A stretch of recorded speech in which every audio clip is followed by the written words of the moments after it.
It was PG-13 plus tonight. It was it Oh, yeah. was it was fun. Trust me, go back and watch. It was wonderful. It All was a right. wonderful, as Lawrence Welk would say. Awesome. Well, we got a lot to talk about, including a Raiders win at home against Houston. We'll get to all that. But before everything gets crazy, we open up the chat. Thanks everyone for joining us. I know I'm ready. Cap's here. He's ready. He's getting all wound up. I think probably the question of the day is, Mr. Hall of Famer, are you ready? Bro, I'm taped up. Let's go.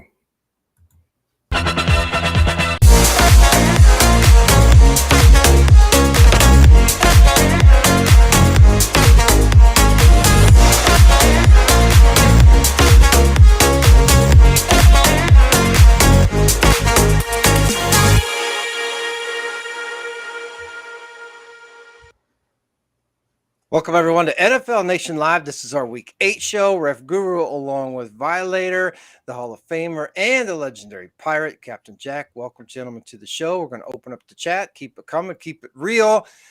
And there's a lot to talk about this week, including maybe putting a team or two on the clock because, man, I'll tell you what, there's some people in the cellar that probably, if they're not on the clock already, they're going to be. This is Week 8, guys. We're basically halfway through the season, but there was some entertainment this week, which was all good.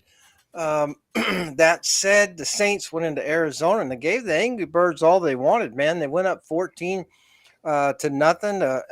Arizona fought back, but we're going to get the Saints this week in New Orleans. You got to appreciate the effort that New Orleans put up with Andy Dalton at quarterback.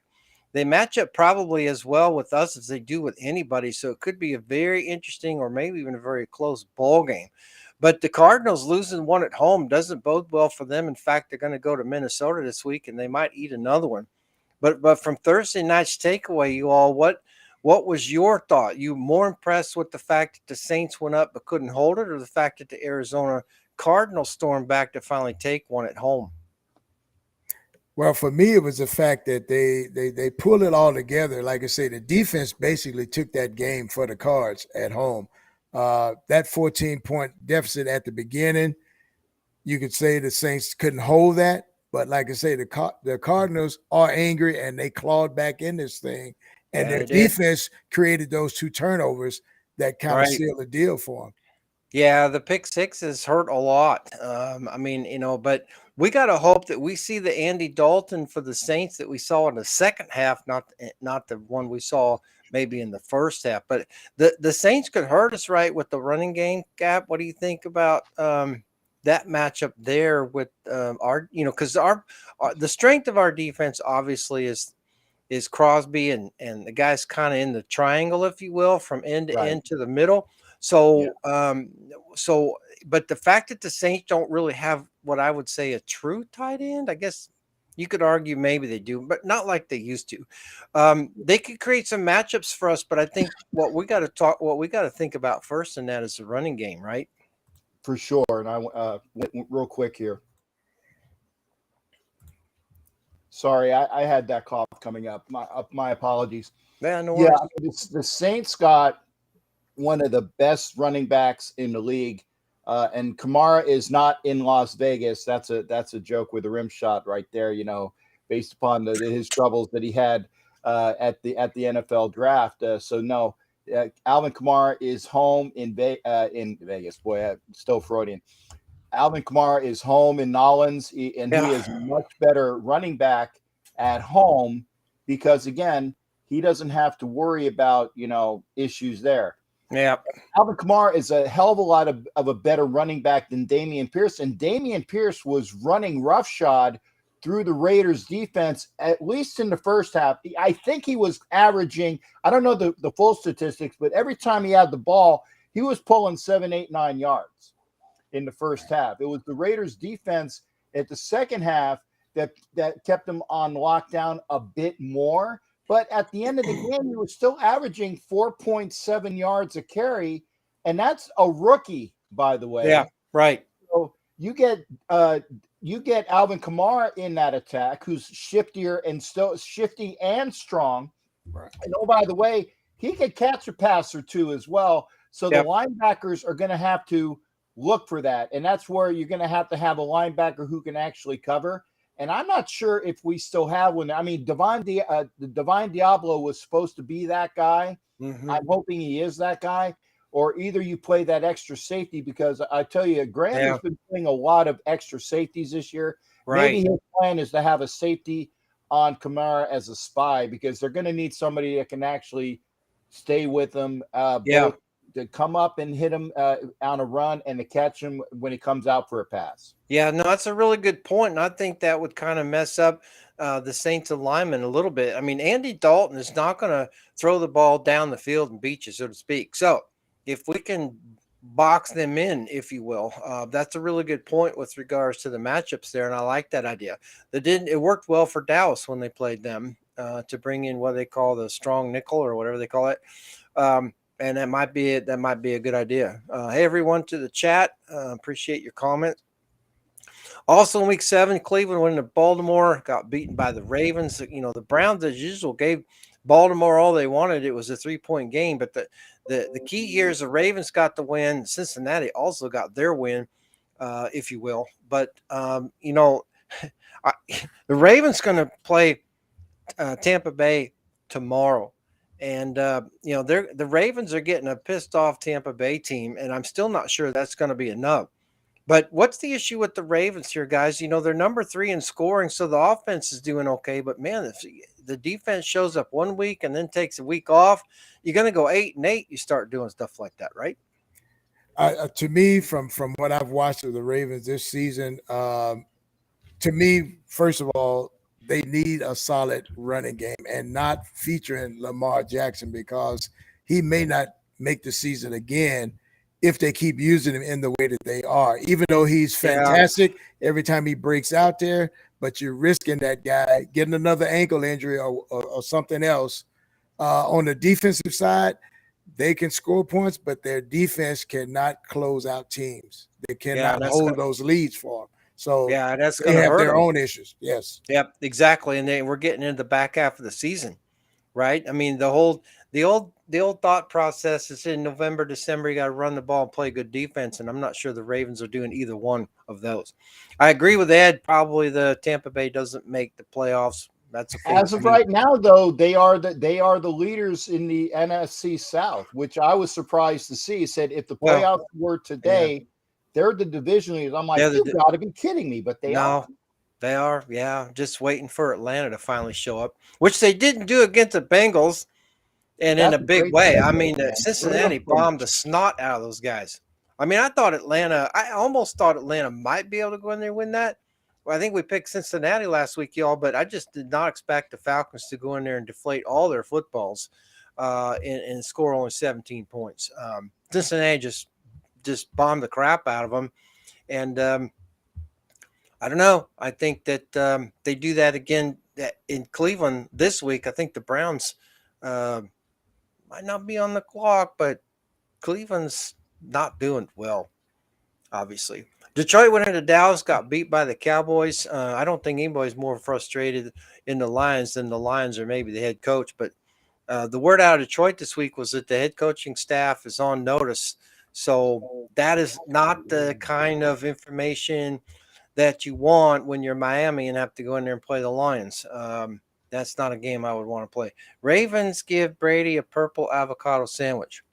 Okay. A purple avocado sandwich. Yeah. No. Give Brady a tomato sandwich and force feed him, because he doesn't do tomatoes. That's right. So that's really what we need. That's Oh right. yeah. Okay. You don't eat tomatoes, babe. Huh. Yeah. All right. He's probably saving up for when he divorces Mrs. Skeletor, and then when that's done, then he can eat a pizza. Dan Campbell's a great buy, but not a great coach. I agree with him on that. And I would say at least he's not a good head coach, because they've been there, done that once already. And I'm not sure. Who is the referee crew on the Raiders Saints game? Oh, well, we will get to that. Yeah. And there's a little bit of a gotcha on that crew. We'll get to that. And I also saw the comments that we didn't get, if you will, by the refs, in Sunday's game, and surprisingly enough, Hussey's crew did a pretty good job. Yeah. Let's see the Giants. When we get to that game, I'll talk about my conversation with him. Oh, that's right. You said you talked to him. Yeah. You should have punched him in the nose, but that's okay. He didn't come close. The Giants. Okay, so remember that we get to Raiders game, the officials, the crew, and Cap's conversation with The Pussy. one Hussey. Yeah. The Giants went in Jacksonville and beat the Jags. I mean, the Giants are still not for real, I don't think, because they got to go to Seattle this week and beat the Seahawks. Then they're for real. Right now, they are what they are. Right. But I think the surprise for me was Jacksonville just not getting it together. They lost in week 1 and they won a couple, and they've just pretty much tanked since then. I think they can go to London and beat the Broncos, but that's not saying a lot. The shocker this week, Green Bay went into Washington and got beat by the Commodores. What the hell happened to Packers? The commodes. Same. It's all the same. Yeah. What the hell's going on with Green Bay, man? They all Aaron Rodgers is all, he goes from relaxed to people aren't trying hard enough, and maybe you should play the second stringers, blah, blah, blah. I really, really thought, I didn't stake my football reputation on it, which I realize is only about that big anyway.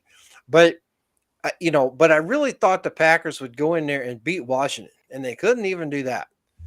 I think there's a Packers team in big trouble, and I don't think anybody's happy about that right now, the Minnesota Vikings, quite frankly. Yeah, and it's definitely, I don't see any major injuries from that team, but it's just when they're on the field, they seem so out of sync. And Rodgers is almost like it's like Matt Ryan getting benched. It's almost like I can't do anything with these youngsters or whatever the feeling is. And it's almost like he doesn't have that fire anymore. So I'm thinking, is this his last run at this thing? Yeah, it has to be. He's not going to put up with this a whole lot longer.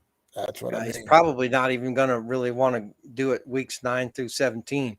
Okay, so I thought a comment in there. Still think, in my humble opinion, that Green Bay makes the playoffs.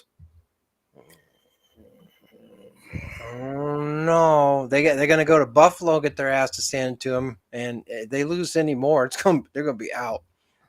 I'm not saying you're wrong, but I think they're beyond what Aaron Rodgers can salvage at this point. Right. Giants going to baptize Geno Smith with that Meadowlands water. Maybe so. I don't know. I'm telling you, if the Giants go into Seattle and beat the Seahawks, they're for real. I just don't know about that. You got a Seattle team, guys, that's number 2 in scoring. That's all I'm going to say. Hey, look, guys, from watching this show, weeks 2 through 12, you can have all the scoring points you want to. After week 12, you got to start playing some defense. Rodgers counting his guaranteed money. Yeah, his constant cheese has expired. Yep, copy that. New York went into Denver and beat the Broncos. Thank you very much. Houston went into Las Vegas, got beat by the Raiders. So what happened in this game, guys? I saw it on TV. It was kind of, I did the whole tailgating thing, man. I got the ribs out, and I was having a big old shindig. And then we just go out there and basically wipe the floor with them, so to speak. So from that standpoint, it was entertaining because we put up a whole shitload of points. I was kind of concerned that maybe the scoreboard wasn't going to have enough digits in it.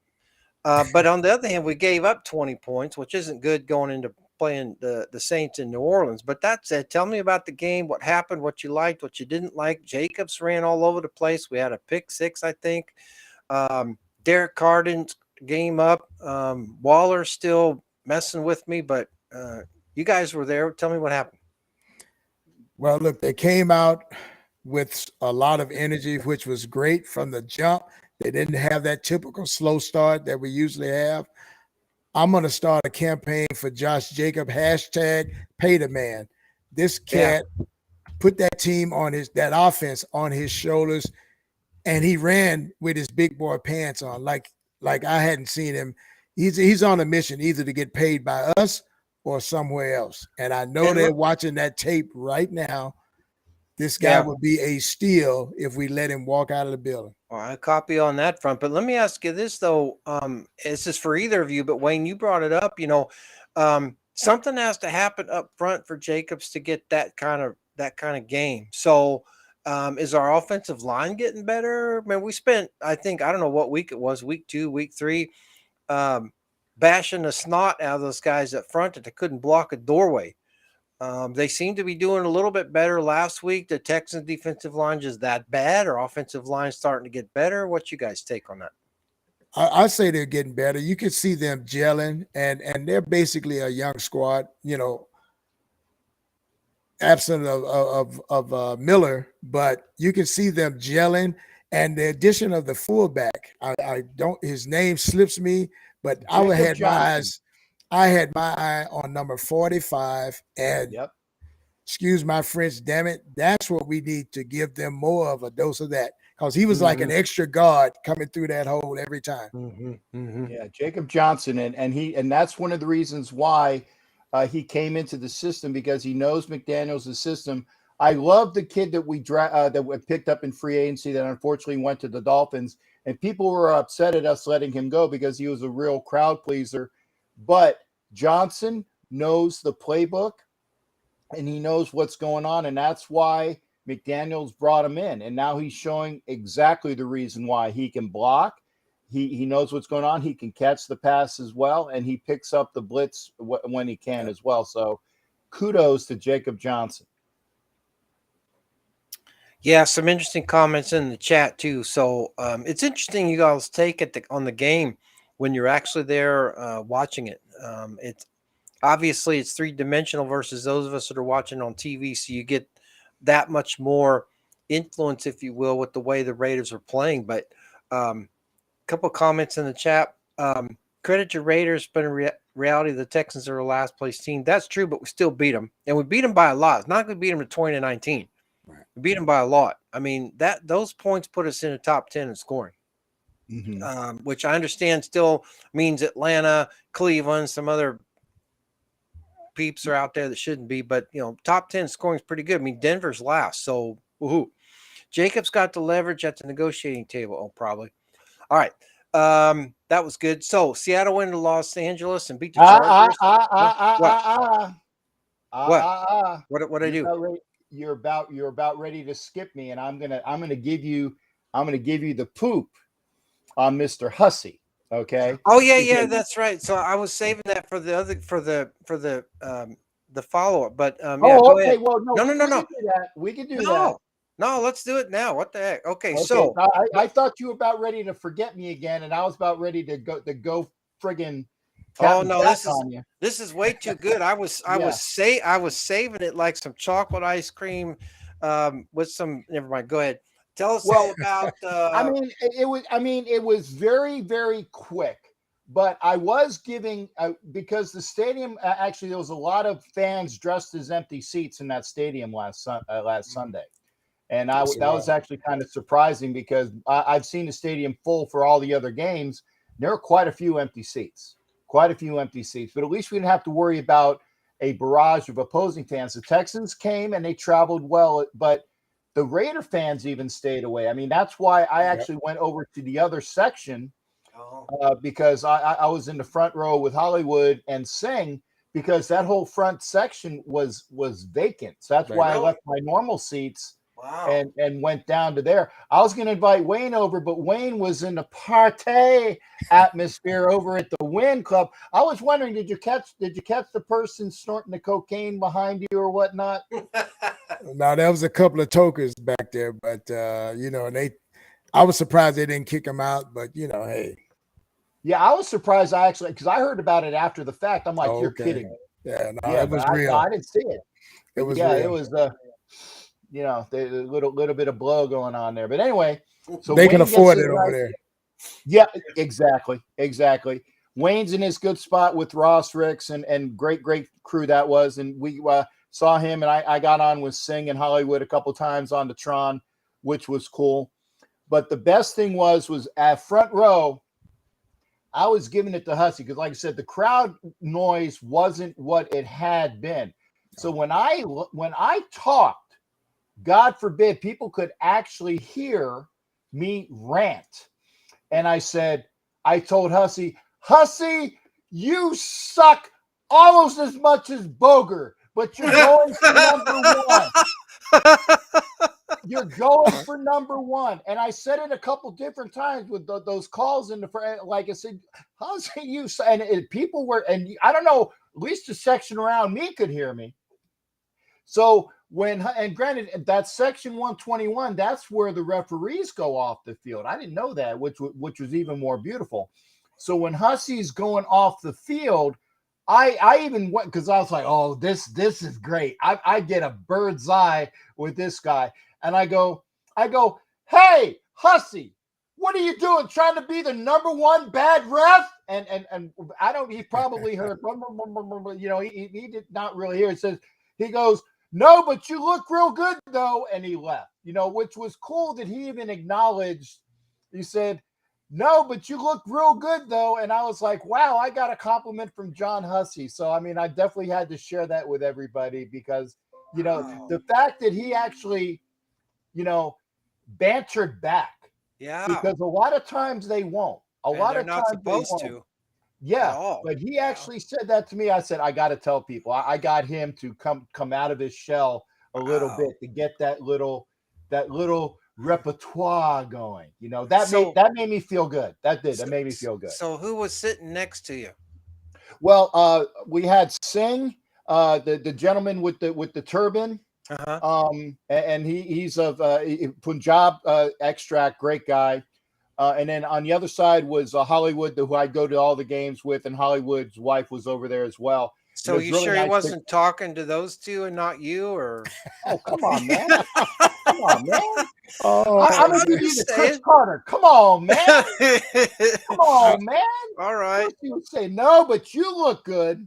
So that was it. But yeah, you could hear me balling out Hussey, and the crowd even got into it as well. They're like, "Yeah, you tell him, Cap, you tell him." So it was cool because that stadium, for the most part, was quiet. Wouldn't you agree, Wayne? It was except for the sounded music. like it was on quiet. TV.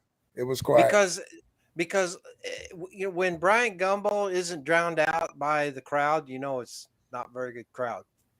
We had to listen to him all day talking about since Waller was out. Penance. Our other tight end Murrow. We had to listen to him calling Murrow all day. Right. Murrow. Like what? Edward R. Murrow playing tight end for the Raiders instead of being dead? Yeah. Mother. So there's a comment in there. Was the Evans autograph by the refs real or made up? Oh, that got played here in Tampa as well. That because again, I'm here in fake pirate land, and he was on with his people saying just saying, yeah, we were talking golf. Bull. Yeah. So if you're not out on Twitterville or somewhere else, after the Tampa Bay game, there were a couple of officials that got into the tunnel and surrounded Mike Evans. And the report, which can't be substantiated per se, but the report was that the officials were allegedly asking Mike Evans for an autograph. Football Zebras covered this also. The NFL's denied that that's what happened, but they haven't said what did happen. But everybody agrees the takeaway here is that the optics are bad. The officials should not be engaging anybody. They shouldn't be telling people they look good. They shouldn't be telling them handing them a pen. They shouldn't be carrying around 3x5 index cards. So they have no index cards by any referee, linesman, anything. No, not yet. Nothing. Not yet. I like that. So the optics are bad. The NFL has to deal with the optics, and they probably will, but we don't know what happened. I'd like to believe NFL ops in saying that they were not asking for an autograph. If that's the case, then they denied that it was an autograph, but they didn't deny it wasn't something else. Absolutely. So was the something else worse than the autograph? I don't know. The problem is, regardless of what it was, the engagement shouldn't have happened in the first place without some other organization or intermediary, be it the referee, a game, some other not striped game official, but some other blue hat, purple hat, some other, anyway, whatever happened doesn't look good. And again, this is the carnival show that Walt Anderson's running in New York. He's getting back judges run over and players engaging with officials. It's messed up. Let's see. Greg Gumbel, Brian retired news anchor. Wow. Yeah, Brian's on HBO doing his sports show. Greg is the fatter one. Yeah. That got his job because of his older brother. Right. And I'm not skinny at all either, but he's still Greg Gumbel is fat. He is big, yeah. And I had to listen to him all day. It was bad. Anything else with the Raiders in Las Vegas before we move on? It was just great to win. It was great to win. We just need to keep that momentum and keep stacking those victories. We have the talent. Cap can tell you, we see it.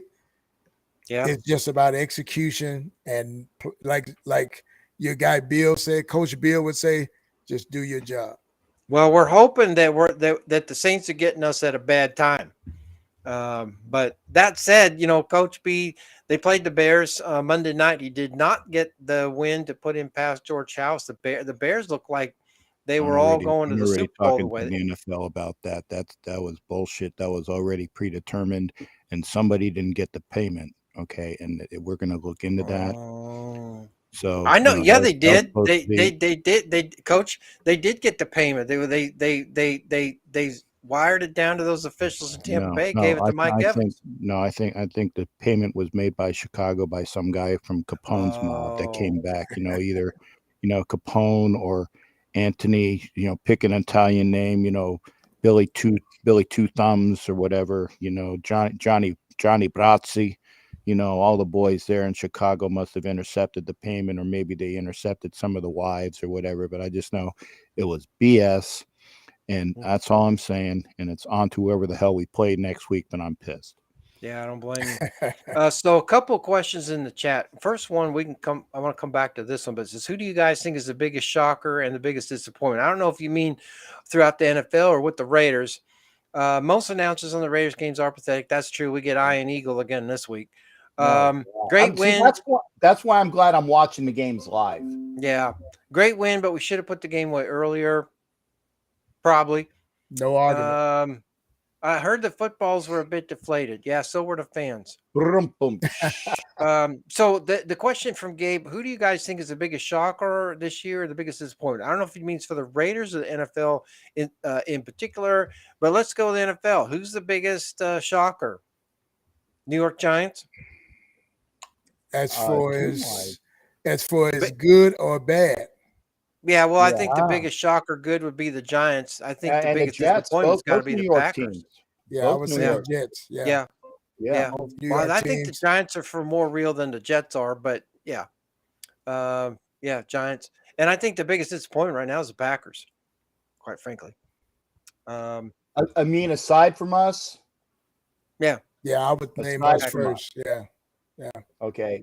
So for all, for being unbiased, because the biggest disappointment to me is the Raiders. Yeah. But if you take us out of the equation, Green Bay for sure. And I would even say the fake Pirates are a bit of a disappointment to them, although they're not as good as they portend to be. Right. We got some help from Seattle. They went into Los Angeles and beat the Chargers. We didn't get the help from San Francisco that we wanted to. And we were going to have some guests from NorCal this week, but they were so twisted about that loss, they didn't want to come on the air because I didn't have a beat button. Kansas City went in San Francisco and pretty well. They just beat the crap out of the 49ers. I don't know what San Francisco did or didn't do in that game, but every time it's like Kansas City basically outscored them 2-1. It's like Kansas City gets 2 touchdowns, San Francisco gets 1. And Kansas City gets 2 touchdowns, San Francisco gets a field goal. It was ugly to watch. Pittsburgh almost went into Miami and beat the Dolphins, couldn't quite get it done. I'm not surprised about that. We were kind of hoping that they would get a win against Miami. But this is a Steelers team, y'all. It's just not scoring enough points. In fact, we put them on the clock 2 weeks ago. Yeah. So that should have been the end of it right there. We already talked to Coach B. We're going to talk to him again when we come back in the second half of our show. But the Chicago Bears went into New England and basically thumped the New England Patriots. I got to ask Coach B, though. I know you're going to move on to the Jets, but we know that you're a historian and that you love the game. That had to hurt just a little bit not being able to pass George House on George House, Dave, right? Okay. I guess not. I'm sorry. I was actually doing something for a fan here, because Yeah, unlike sure you, you were. Well, you signing an autograph or I you actually signing? pay attention to the comments section. And since Oh, you have it up your ass doing other things, I was actually looking in the comments section, got it. talking about somebody was talking about for Violator. So I was trying to do Oh, that. So, okay. so what trivial comment did you make before I say it's on to whoever the hell we play next week? Well, I'm just saying that losing on Monday night, not getting the George House record on George House Day had to be disappointing. No? Well, like I said, there was an interception of the payments. You know, some mafiosos are definitely some mafiosos are definitely, you know, there was money that was supposed to be put Yeah. out. I mean, Robert Oh, Kraft man. made it obvious. You know, he actually even gave coupons to Wild Orchid. You know, so down in Stewart, that was a bonus with the payments, and it just didn't go through. So Oh, man. I'm just saying that, you know, there's not going to be any rub and tugs at the Wild Orchid based on what Robert Kraft made to the NFL anymore, Copy to that. those officials. So All right. they blew it, and they won't get blown. That's all I'm saying. Oh, yeah. Well, they might if they're going to Cincinnati. All right. We're going to take a quick break. Come back. Now we've closed the book on week 7. We're going to talk about week 8. And including in week 8 will be who the officiating crew is for this week's Raiders game, because that's going to be important. There's a couple gotchas in there. But we'll be back in a minute after the break. Let me close the chat okay. We'll be right back. Maybe.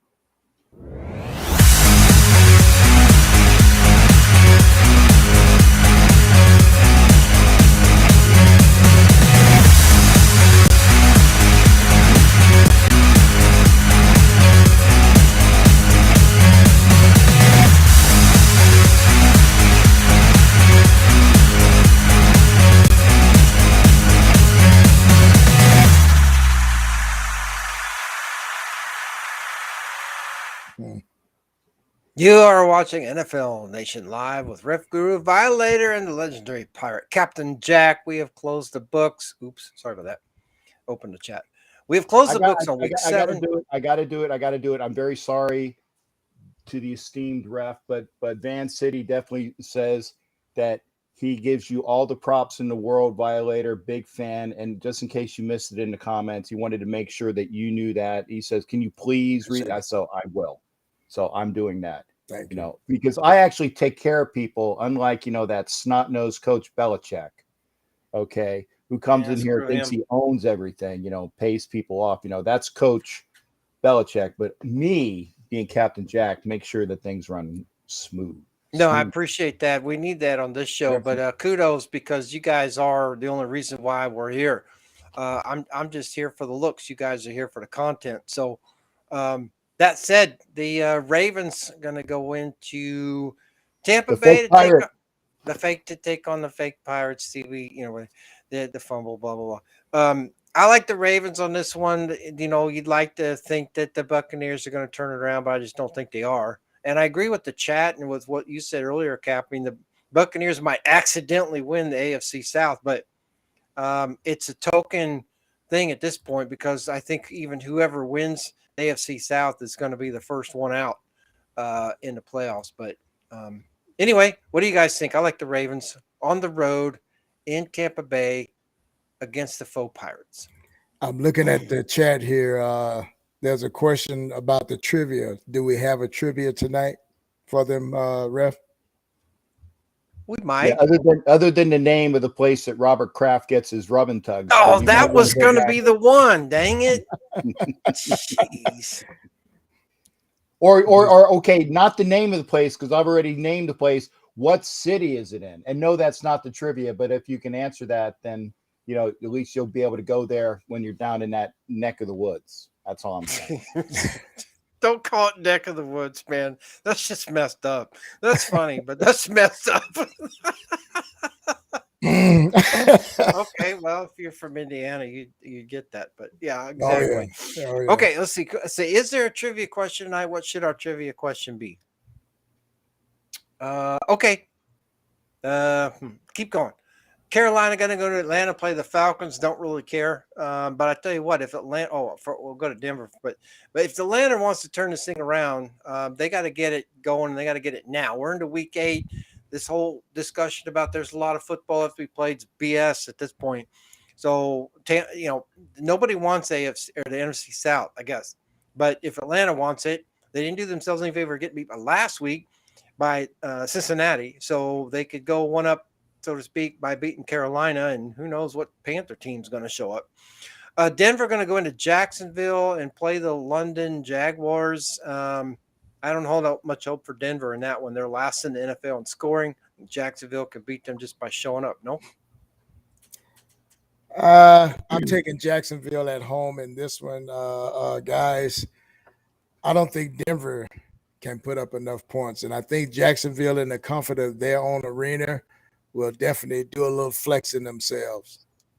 Oh, Jacobs wears 28, right? Yes. Yes. Who wore? Here's a trivia. Drum roll.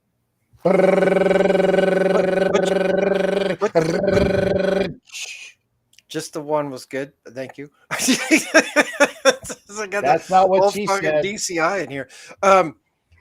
Drum Corps International's going on there. All right. Who wore 28 for the Raiders in 1976? Go! I know who it is.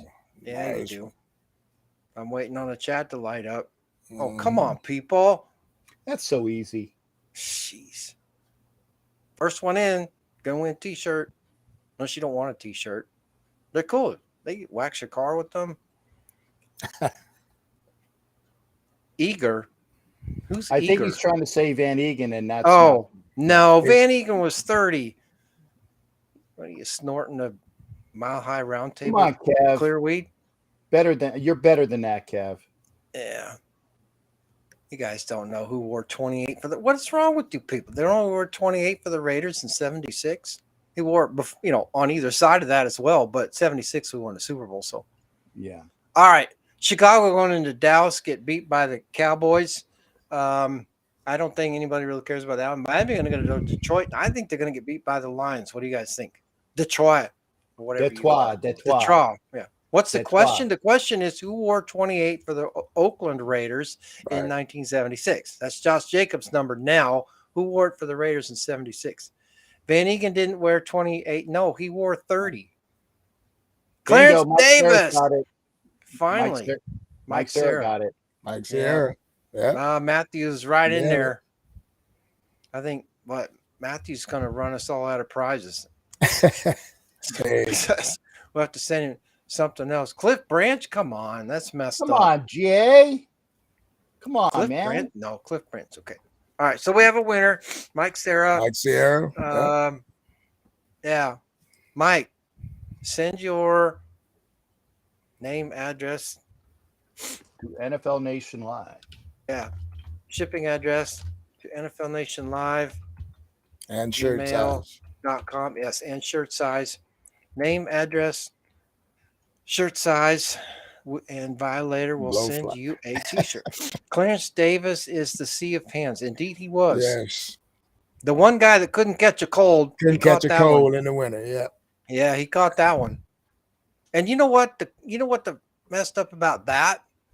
I never saw that play because we were shopping in Sears. The only way we could get the Raiders games was to go to Sears, right? Because we didn't get there. So we're in there watching the game. I'm watching the game because the rest of the family's shopping for Christmas. So my dad comes in to get me. And I'm like, no, I want to see the end of the game. He goes, the Raiders aren't going to win. They're behind, whatever. So we left. I didn't find out until Monday when the newspapers came out that the Raiders had won the game.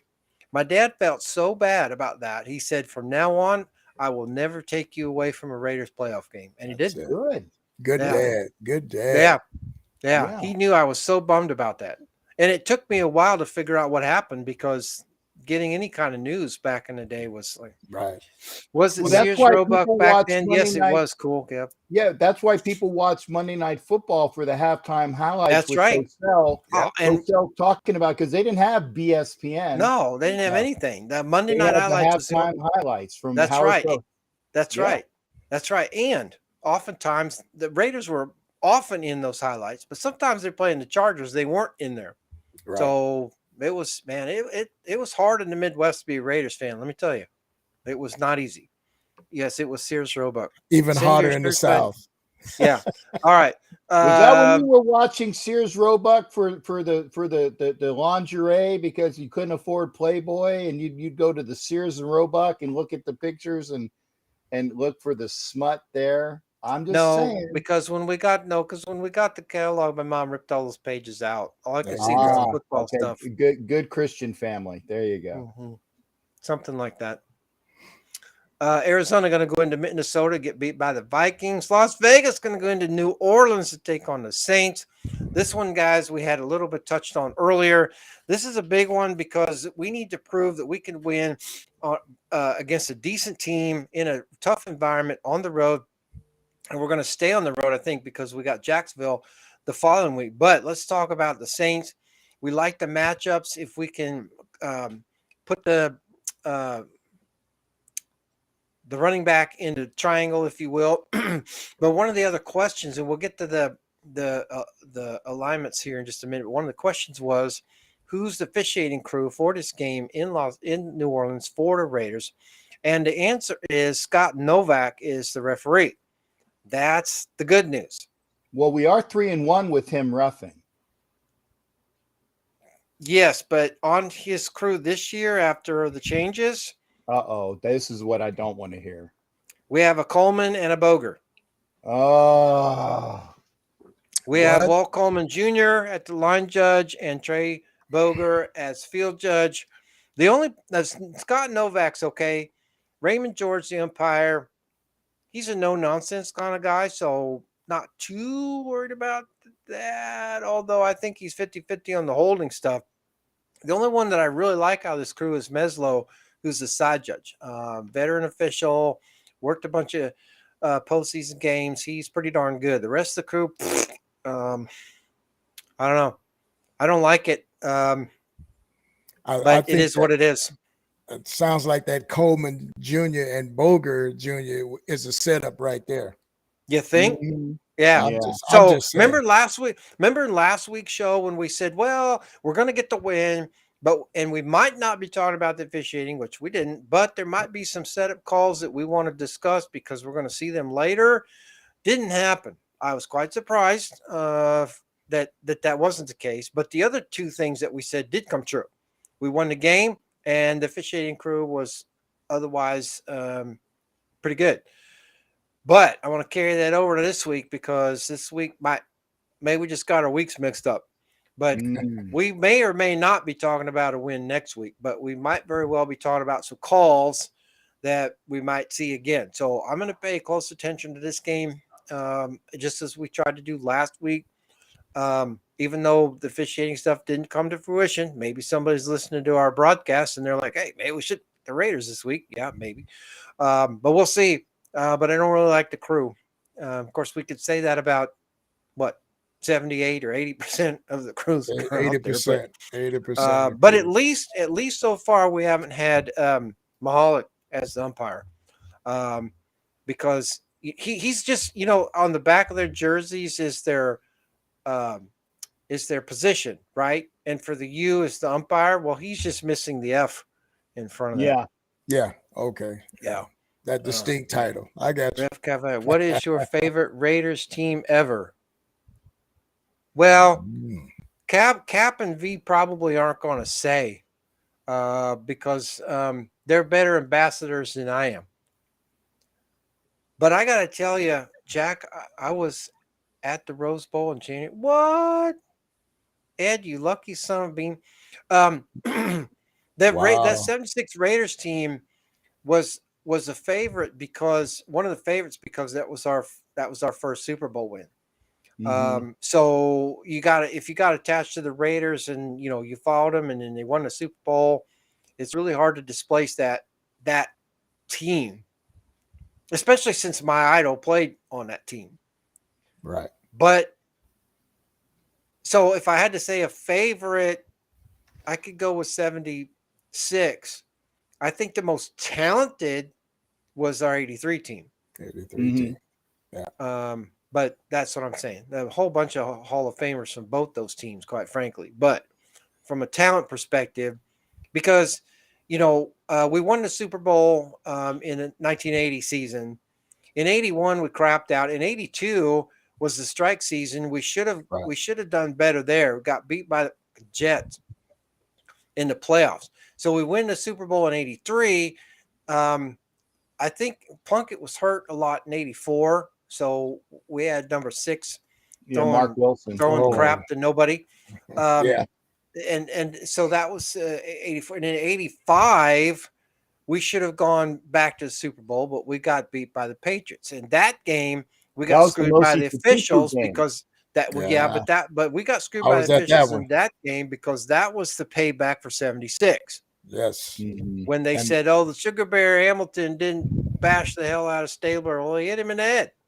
So, but they said, no, he didn't really hit him in the head, just kind of bumped him. Okay, sure. But then they got us back in 85 for that. So, but the Patriots got their ass handed to them by the Bears in the Super Bowl. We might have gotten beat by the Bears also, but we wouldn't have gotten our ass handed to us like they did.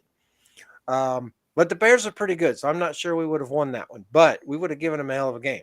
Same you could say for them if Rob Lytle doesn't fumble, we go to the Super Bowl 12 against Dallas. I think we would have beaten Dallas, but we were pretty old. We were pretty old. But if we hadn't beaten Dallas, we would have given them one hell of a ball game. Denver didn't even bother to show up. I mean, 27-10 means you didn't even show up. What else did I miss? Heartache was when we lost our first Super Bowl. Yeah, but if you're going to lose it, might as well beat to the Packers. I think what pissed me off more than losing to the Packers was that we didn't beat the Jets in the championship game in New York to go to Super Bowl III.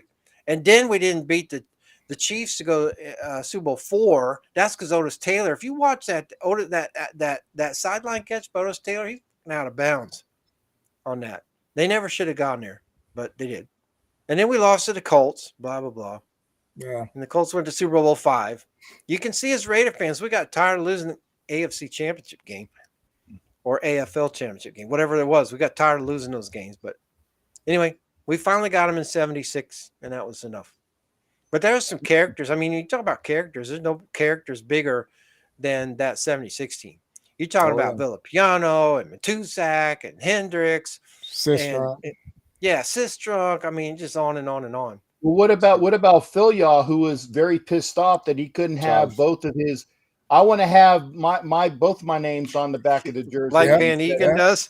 Exactly, like Van Egan does. That's a true story. Yeah. Charles. He just made somebody pay on the field, man. Yeah, he's the type you want doing your taxes, though, because he's going to get you all kinds of rebates, whether they're valid or not. I don't know, but. Yes, stand by for the Uncle IRS to come after you then too. Let's see.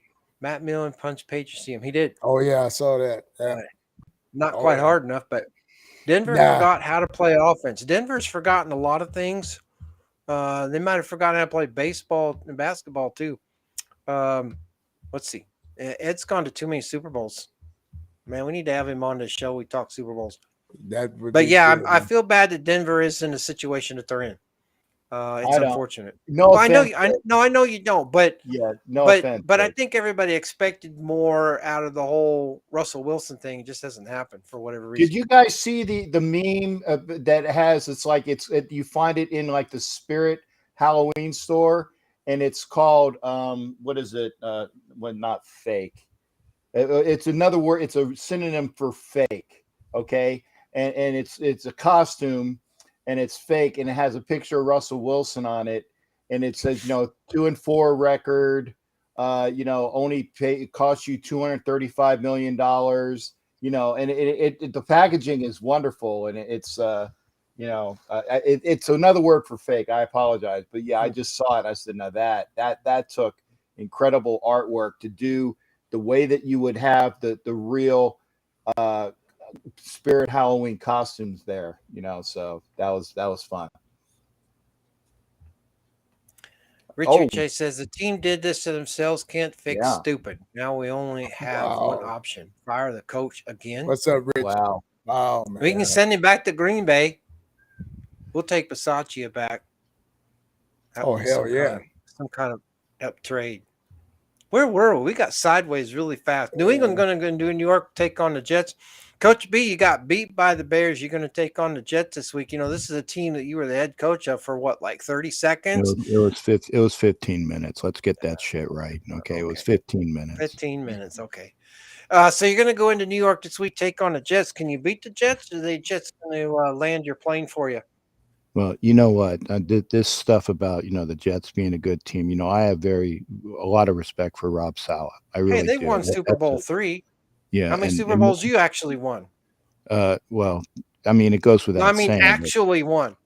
You know what? Shut up. Okay, I got a lot more rings than you do. Okay, I got. Vinatieri accidentally won a couple. I got so many rings that I don't want to hear your shit anymore. Okay, it's like I got more rings than J-Lo. Why do we let him on this show?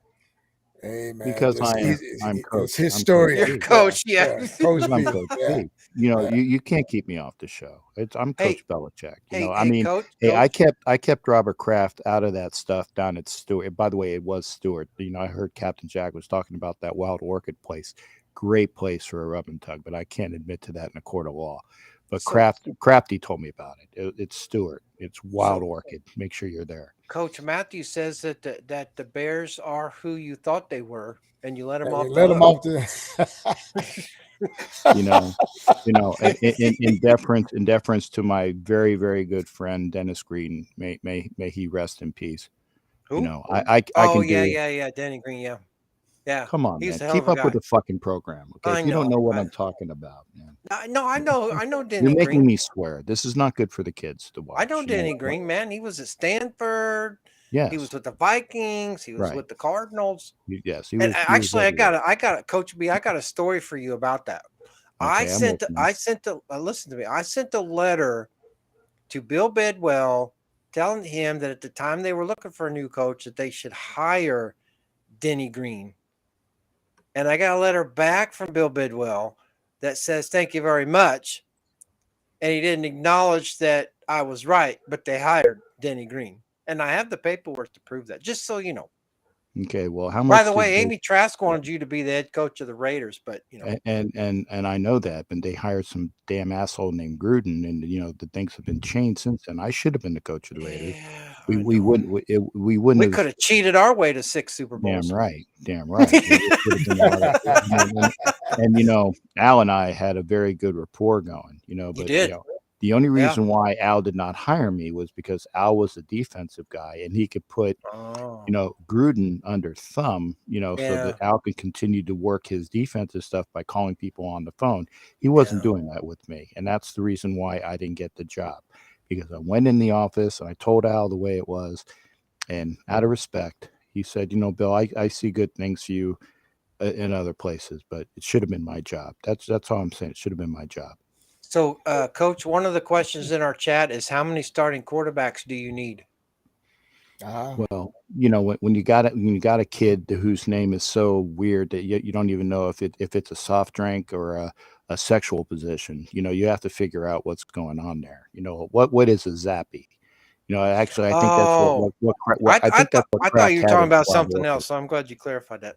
Yeah, a zappy is actually that's what Kraft had down there at the Wild Orchid. He had a zappy, No, I thought that's what was after. Never mind. Well, that was that was a surprise. Okay. Well, Coach, we're going to go on and talk some more football. Thanks for being on the show. Looking forward to hearing you next week, especially if you get that win against the Jets. Well, Fireman Ed's not there. I told that Who? He can't be Fireman Ed, the guy that that's the only thing he could spell. He's a damn New York fan. He actually got through third grade. He has to do Jets because there's too many letters in Giants. Right. Yeah. Exactly. I get it. I'm from New Jersey. I think he's from Brooklyn. I don't know. Same thing. And Right. then we're talking about those guys I was talking about from Chicago. There was a syndicate from Brooklyn was in there as well. That's why the money didn't get through, because they went through the kids in New York. It says Sappy's a I secret see. I lighter. saw that one. Yeah, great one there. Oh, it probably is, but it's just that's the only thing that you can light with that thing, because you can't get the Well, I've New lit England in a few offense. things. I've lit in a few things with the Zappy, but again, that's the reason why I have all those hottie wives as well. Oh, okay. All right, cool. I just Pittsburgh gonna don't go. get tied down. Yeah, copy that. Pittsburgh going to go into Philadelphia, get beat by the Eagles.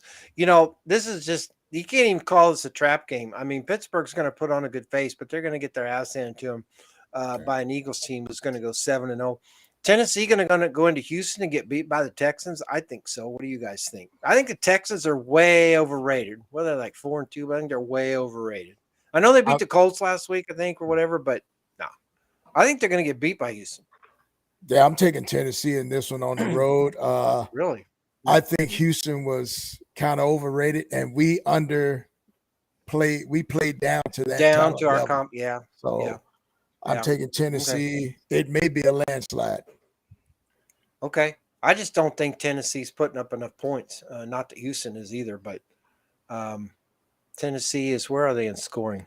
I can't find them. Okay. Yeah, you're probably right. Tennessee's a better football team. They're the football pick. Right. Texans handle King Henry. I hope so. That's what I'm thinking. I agree with you. The Titans are the better team. They're the football pick, but the Titans, their quarterbacking is.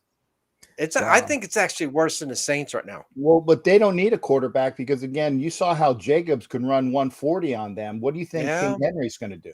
Well, I don't know. I don't think he's going to do that against the Texans, quite frankly. Again, Texans just let Jacobs have 140. You got a guy like King Henry? Jacobs is a better runner. But King Henry is a bigger load. And that's what she said. So she said, yeah. Washington going to go into Indianapolis to take on a really, really bad Colts team. In fact, y'all, I would advocate that we put the Indianapolis Colts on the clock this week. Don't do it until after we beat them, because that's bad luck. Right. Really? Hold on. You said that about everybody we've wanted to put on the clock. Let's wait. Well, and as soon as we beat them, then you can put them on the clock, because if you put them on the clock prior to us beating it, it's karma. All right. Can we put Carolina on the clock? Yes, because we don't play them. Jeez. Okay. Carolina. Woo! You're on the clock. All right. They're like 25th in scoring. Pittsburgh's already on the clock. Houston is not on the clock. We can put Houston on the clock, eh? Yes, they're done. Okay, cool. All right. So out of the bottom teams in the NFL, the only one we don't have on the clock is the Rams, but the Rams had a bye week, so you can't really go too much on that. That's it. All right. So far on the clock, we have New York Jets, Washington Commodes, Pittsburgh Steelers, Denver Broncos, Carolina Panthers, and who's guarding the Alamo? All right. San Francisco going to go into Los Angeles to take on the Rams. San Francisco's have owned in a big kind of way the Rams the past few games, regular season games that they played. I don't think so this time. Yeah, I think the Rams coming off a bye week are pissed off. I know that their offense has been sputtering, but I think after last week's loss in Kansas City, I'm not sure the 49ers are going to turn this around anytime soon. Not saying they won't, but I don't think it's going to be this week against the Rams. I think the Rams are going to get the win at home. Well, I'm stepping out and taking San Francisco at SoFi with the addition of McCaffrey. They've got too many Swiss Army knives there. Yeah. And that's what we said against the Chiefs, though. I mean, don't they? Yeah. Don't the 49ers match up better against the Rams than they did the Chiefs? And the Chiefs skunked them for 44 points, man. Yeah, I hear what you're saying. I don't disagree. Yeah, they stopped. I think it was the speed of KC's offense. Mixed in with that Sandlot that they did, but it looked good, man. I mean, they executed it well. So, but I'm taking the Niners at SoFi. And that's a good point, V, because the Rams can't do that. They don't have that sauce, that special sauce whatever their mixing their mustard Are you with their talking about ketchup. that special sauce? I thought we were stopped talking Yeah, about no, the never Wild mind. Orchid. I'm already regretting that I said that. Jets are off the clock now. Mike, you're always welcome on the show, but just we can't take teams off the clock. That's one of our rules. But and it's our we know it's our bad. We put them on the clock before this. We put them on the clock in our preseason show. Yeah. We weren't even into week 1 yet, so I know we're eating that one. But I'm not Yeah. too worried at the moment. But that I'll tell you what, in the 4 years we've been doing this show, that'd be the only one we've missed. If we miss the Jets, and remember, if we put you on the clock, you're done, meaning you're not making the playoffs. That's what us putting you on the clock means. You might as well get ready for next year because it's done. And pretty much, everybody we put on the clock, that's been their tombstone. And if we've missed 1 in 4 years, our bad. But we're probably a little too early on the Jets. But We'll make up. Yeah, we'll make up for it. The New York Giants going to go into Seattle, take on, as Kev likes to say, the Sea Chickens. I'll tell you what, guys, I'll say it right now. If the Giants go into Seattle, beat the Seahawks, the Giants are for real, but they ain't going to happen. I think the Seahawks are going to get it done. Seahawks are number 2 in scoring. The Giants are number 16 in scoring. Nothing wrong with the way the Giants are playing football right now, but they're not as good as their record. I think going all the way out there to Seattle to play the Seahawks is going to make them 6-2. Yeah, I got Seattle at home in the comfort of their stadium. The Giants, like you say, I don't think they can put up enough points to match them. Geno is playing lights out this year. That young running back that it got his chance to play as just like his hair's on fire. And that revamped defense of theirs is kind of moving around too. So I'm giving Seattle a win at their place. Yeah, and Richard J says the Giants will win, and I'm not going to say that they won't. But my concern with the Giants is that they're a little slow, if you will. They're playing solid football on both sides of the ball, but they're a little slow, so to speak. And you only got 60 minutes. And if you're going to play the Seattle Seahawks, you better be able to put up some points and put them up and keep them up. And I just don't think they're going to be able to do that. Seattle's number 2 in scoring with 183 points. Granted, they're not playing any defense. Right. It's not like you got to be, the Super Bowl winning defense against the Giants offense. You put 8 guys in the box to stop Barkley, and then what? Nobody's done that yet, unfortunately. So I just don't think the Giants are going to have enough. But, Richard J., if you are right and you want one, we'll send you a T-shirt. But you got to wait till next week. But hold me to it. Somebody hold me to it because I'll probably forget. All right. I'll make but notes. But Richard J., you're on. Seahawks and Bears. And I'll tell you, I'm serious. If the Giants go all the way out to Seattle, beat the Seahawks, then they're for real, because that says a lot when you can go on the road all the way out there to Seattle, which is a tough place to play.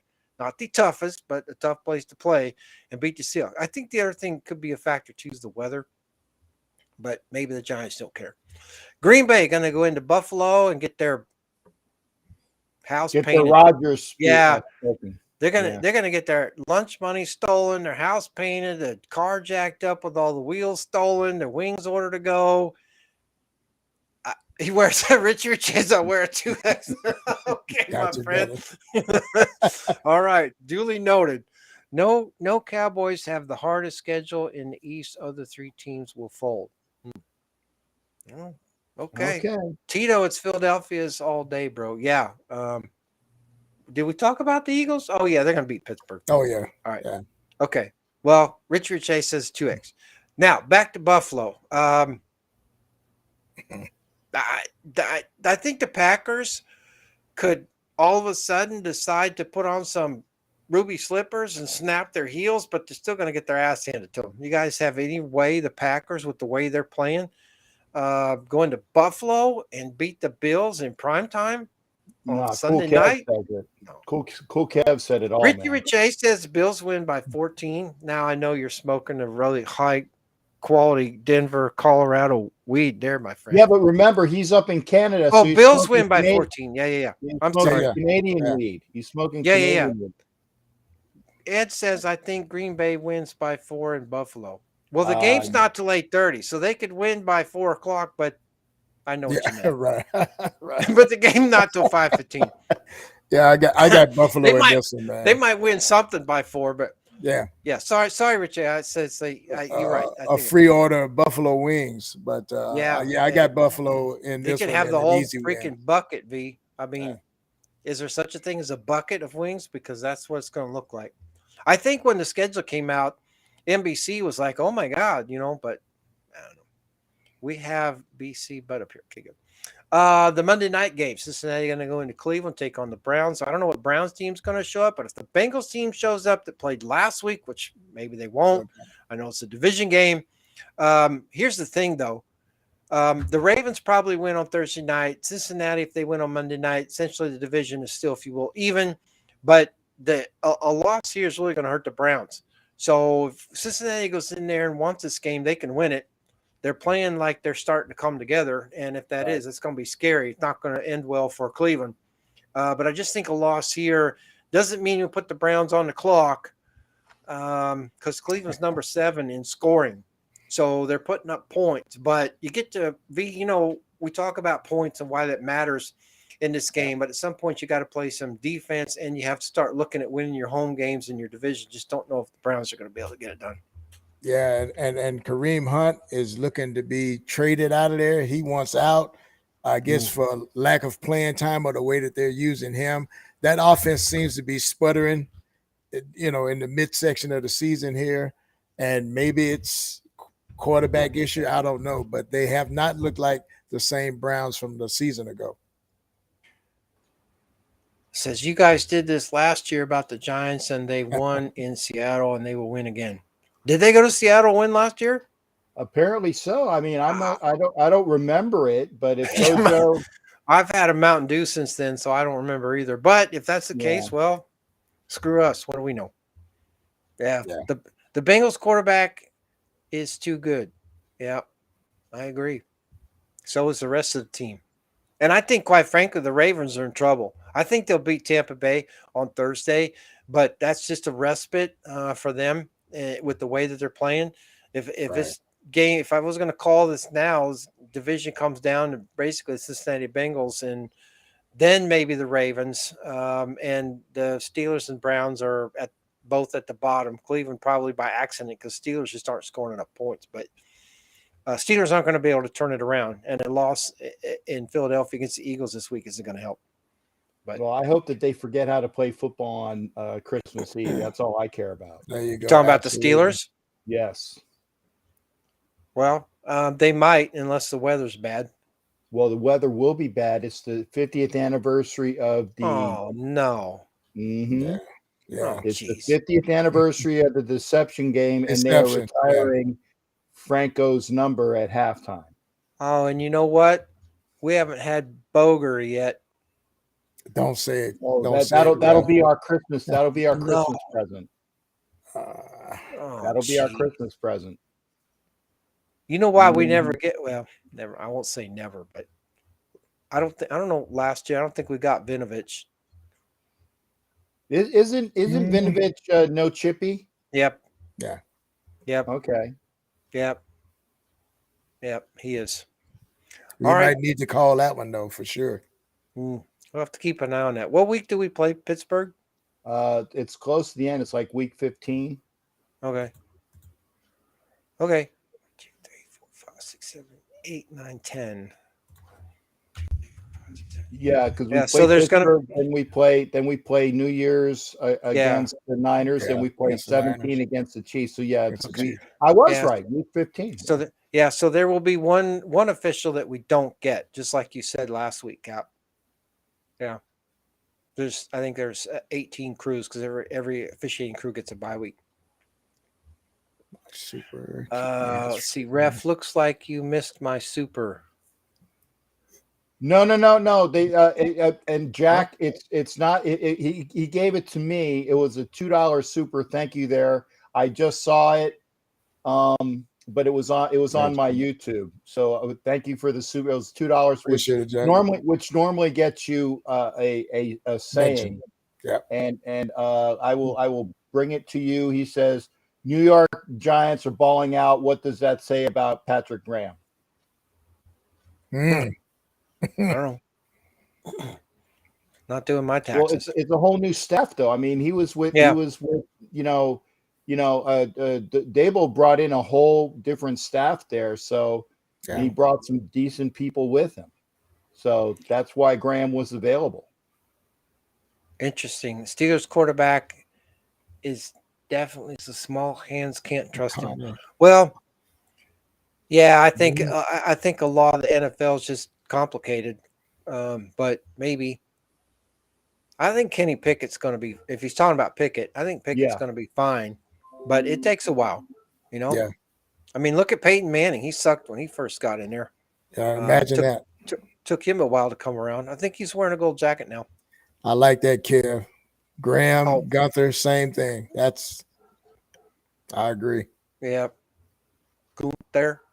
Remember week 3 when everyone clowned the Bengals.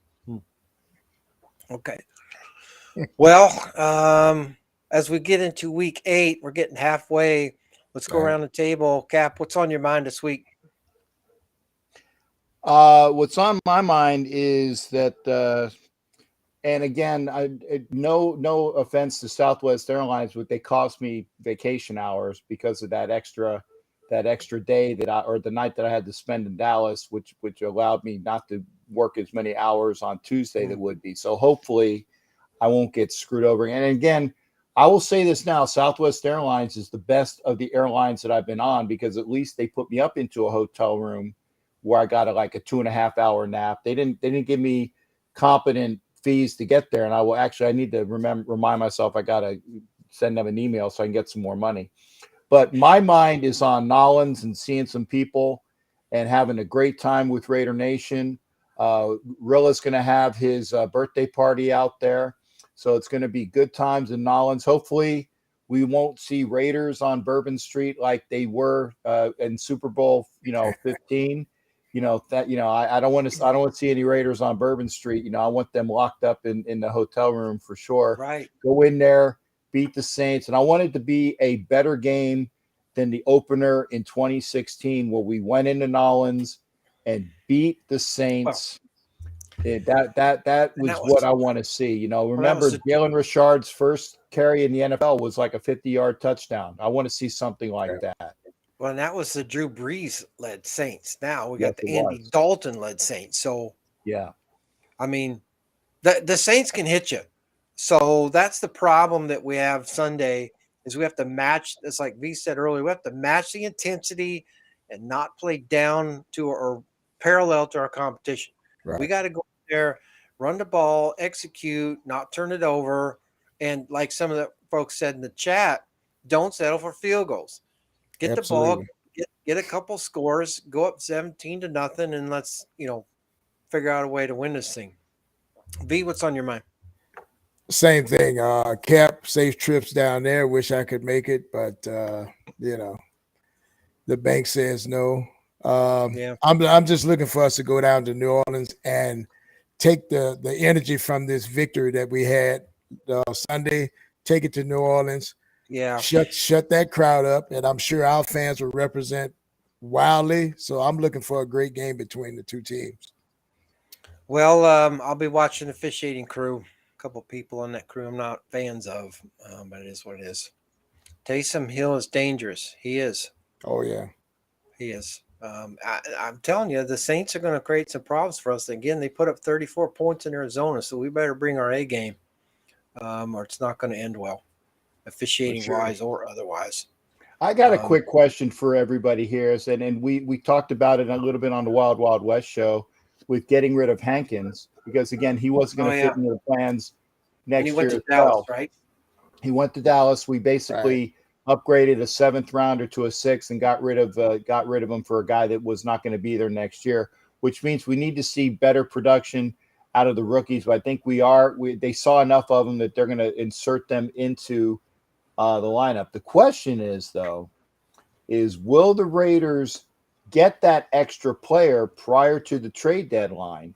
Will it be a run stuffer defensive tackle, or will it be Jack Conklin, who people were talking about that the Browns were offering up as the right tackle? We do have right tackle issues, although I like Mumford coming in there for Illuminor. He played well, but he's still a rookie. But the offensive line is gelling very well recently. So you got Miller, you got Bars over there at the left side, you got James. We should have, if James wasn't injured, we probably would have won a couple of those games that we lost. Parham is looking good at right guard, and again, Mumford coming in. Mumford's going to be the right tackle next year. So my question is, if you go after Jack Conklin, I don't want him as a rental if we think that Mumford's going to be that right tackle, but I do want to pick up a run stuffing defensive tackle because Peggy Holmes will say this all day long. You need to pressure the quarterback. And if your ends are pressuring and you got nobody coming up the middle, it's not going to work. So you need that big, like I said, and then Ndamukong Suh is still out there. I don't know what he wants. Yeah, I know. He's got a couple hits left in him. Cap, a couple questions came through in the chat. One is they said we traded Hankins to the Cowboys for half a rack of ribs. I don't know why we didn't get the full rack, but in any case, the other question was who's the replacement, or do we care at this point? Well, like I said, the kids are going to be playing more. The ones Butler and the other Bilal Nichols.